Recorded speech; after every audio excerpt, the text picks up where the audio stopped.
All right, guys, welcome back to One Man Op Fishing. I'm the one man. Today we're going to be going after bass again on a private lake, but it's okay because it's the little lake that's on my property. So, all right, what we're going to be fishing today is the Strike King. This guy here, as you can see, it's the shim stick or shimmy stick, whatever they call it, shim-e stick, and it's the green pumpkin chart swirl. For some reason, the bass really seem to like this one. Okay. We're going to be fishing it on a 4/0 extra wide gap hook. Alrighty, this guy here, boom. You can see he's a little tore up from the other day when I was fishing him. Caught two really nice ones and missed the third.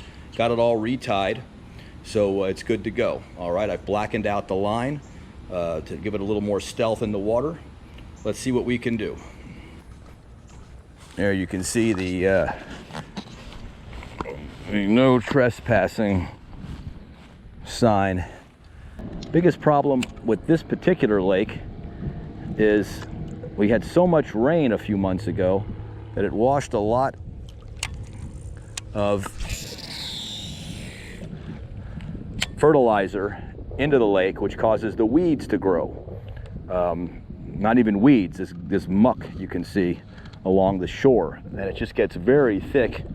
You can see it over there, and of course eventually it sinks to the bottom and onto your, when you go to fish your worm, on the bottom, your stick bait, your Senko style stick bait, it kind of grabs it, even though you have a good bullet weight on there. And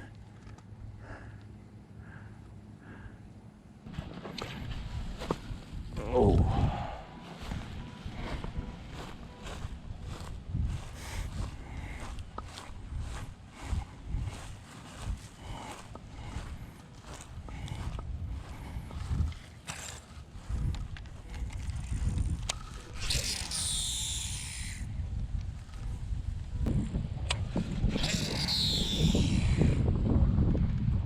which, as you can see, will carry your stick bait when you cast it.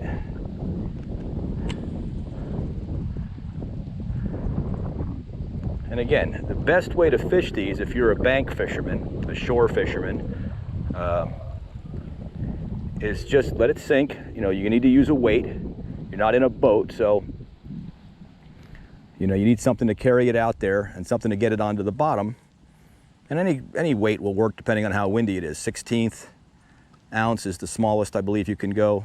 I've got some of those, but it's been so windy the last month or two, I've gone with a little bit of a larger weight today. I've got the 1/4 ounce, I believe, on here. And again, you can see looks like hair. All right, let's move down a little bit.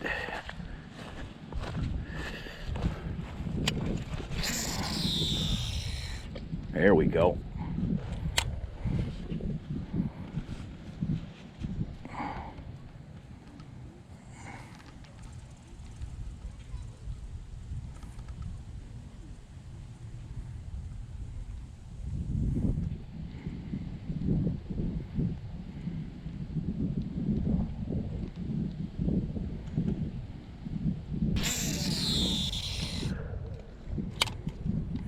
Casting a little too far,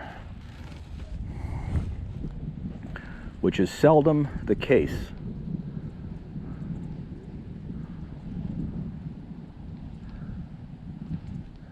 You see, I just bounce it along the bottom. Just bring it up a couple feet and let it sink. You can see the line is slack. See that? That's how you know. This lake is not that deep, maybe at its deepest 6 feet, 8 feet tops. But I've caught plenty of bass here, all sizes, up to about 5 pounds.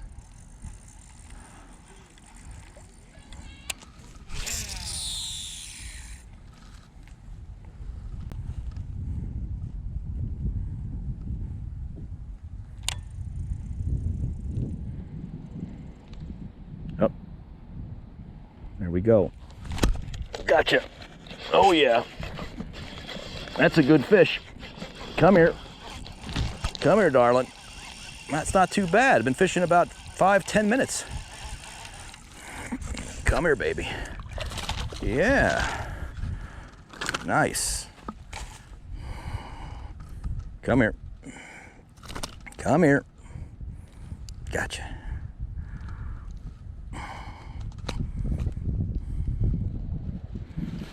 Let me just get out the the hook remover. Come on, darling. Come on out of there. There we go. Nice. There you go. You can see something scraped him. That's about, I'd say, 1.5 pounds. Maybe a little bit better. You take a look at the fist. All right, let's let him go. Good fish, though. Good, clean fish. Again, out of a relatively small lake, maybe 5 acres, maybe less. There you go, darling.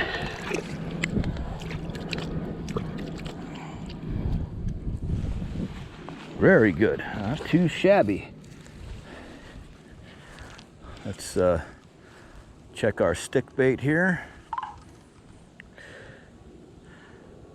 Just want to render a repair right back through. And you can catch a lot of fish on one bait. You know, you don't need to replace it after every fish.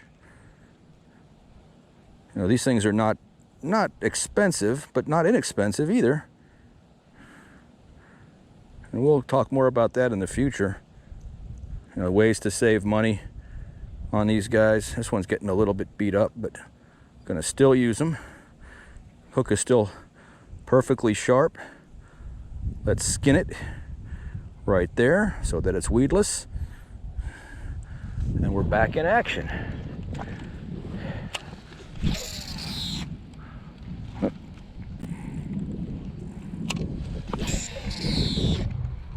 There we go.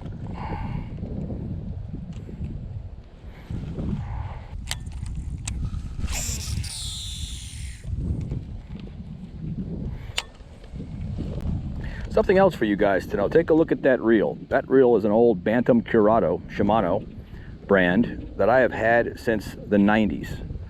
This pole is an old Bass Pro Shops pole, IM6 graphite. I probably had this 25 or 30 years. In fact, it needs to be repaired. And yet, you could still catch plenty of fish on it. You don't have to worry about going out and buying brand new equipment. With eBay and all these places now, hell, you can buy used gear that's been completely restored. Now, I am going to upgrade very shortly. I want to get me a new SLX DC. It's smaller. You know, I don't have a giant hand, so a little easier for me to control. Has that DC technology to prevent backlashes, which is nice. So probably in the next couple of weeks. I just haven't got around to it. Plus, with all this COVID stuff, everything's been closed for months. Oh, missed one right there. There he is. Ah, missed him. Let's get it back out there. Hang on a second. Come on, get out there. He was right at shore, right there. That has happened to me quite a bit over the years. If anybody that shore fishes, I'm sure will tell you they've missed plenty right at shore. I couldn't tell how big he was. I just saw him flash. Let me clean this guy. But they're biting.